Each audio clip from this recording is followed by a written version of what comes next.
And welcome to 2.3, Elements and Compounds. Again, Chapter 2 is all about matter and changes.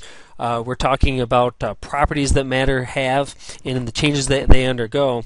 And at this point now we want to talk a little more specific about what matter looks like at the smallest level. All right, and so the first thing we want to talk about are elements and then compounds. Let me get our pen. Let's go back to our blue color. Elements, as it turns out, and you maybe have learned this in middle school, elements are the simplest form of matter.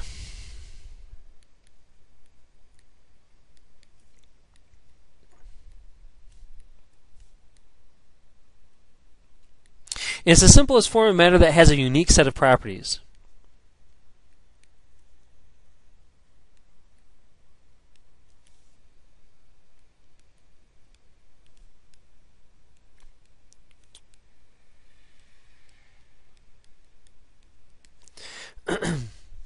Things like gold,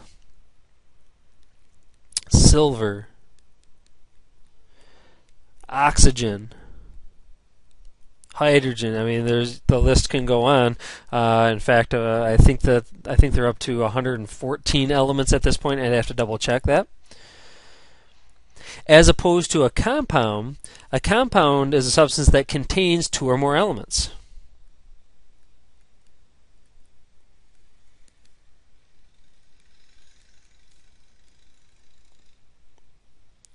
And they are chemically combined.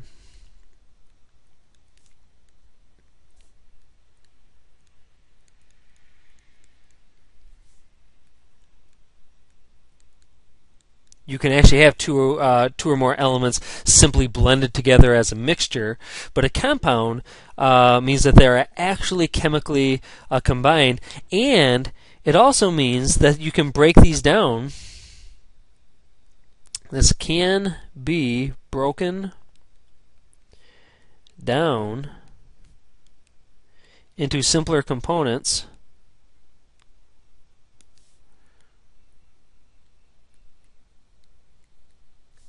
using chemical means.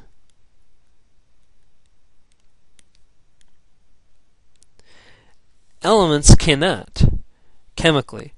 You can break elements down into subatomic particles, protons, neutrons, and electrons, and protons, neutrons, and electrons can be broken down into quarks, and those quarks are made up of smaller pieces yet, and as we proceed, you could continue on down theoretically, one theory being string theory, that everything is made up of little strings of energy woven together in a particular way, and that gets a little bit out there, way beyond the scope of this class. So for right now, we're just going to say that elements are the simplest form of matter, and compounds are made up of these elements.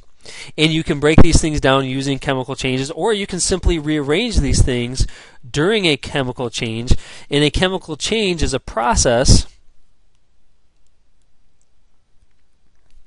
that changes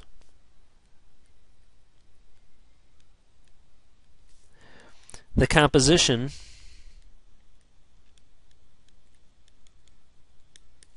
of matter. It is no longer the same composition of the original substance. And here are a few examples for you. First of all, breaking sugar down into carbon and water. We'll do this demonstration in class if you haven't seen it already. If you heat this up, and we're actually going to be using sulfuric acid to do this for us, but either way, you're going to break the sugar down into carbon and water. Sugars are what are called carbohydrates. CH2O. It could be glucose, a C6H12O6, or some other sugar, but they're called carbohydrates. The reason why is you can split these things into carbo, or carbon, and hydrate, which means water. And in fact, you're going to see this thing erupt out of a beaker, and you're going to see the black remains of the carbon. In the water, you're going to actually see boiling off as steam. It's a pretty neat reaction. I think you'll enjoy it. Another chemical change that you're going to see, and believe me, you're going to see lots of chemical changes in this class, one of my favorite things to do, is splitting water into its original components of hydrogen and oxygen. You know that water is H2O, and you can split the water into hydrogen and oxygen. It actually turns out to be H2 and O2. We'll tell you why later on. But you can split this thing using electricity. We'll do that in class as well. All right. In the next podcast, we're going to kind of review how you can distinguish between mixtures and substances. Let me scroll down here just to give you a sneak preview on what this thing is going to look like. And not only are we going to review how you can distinguish between them, but we're going to also show you how we note them using symbols and formulas. We'll see you next time.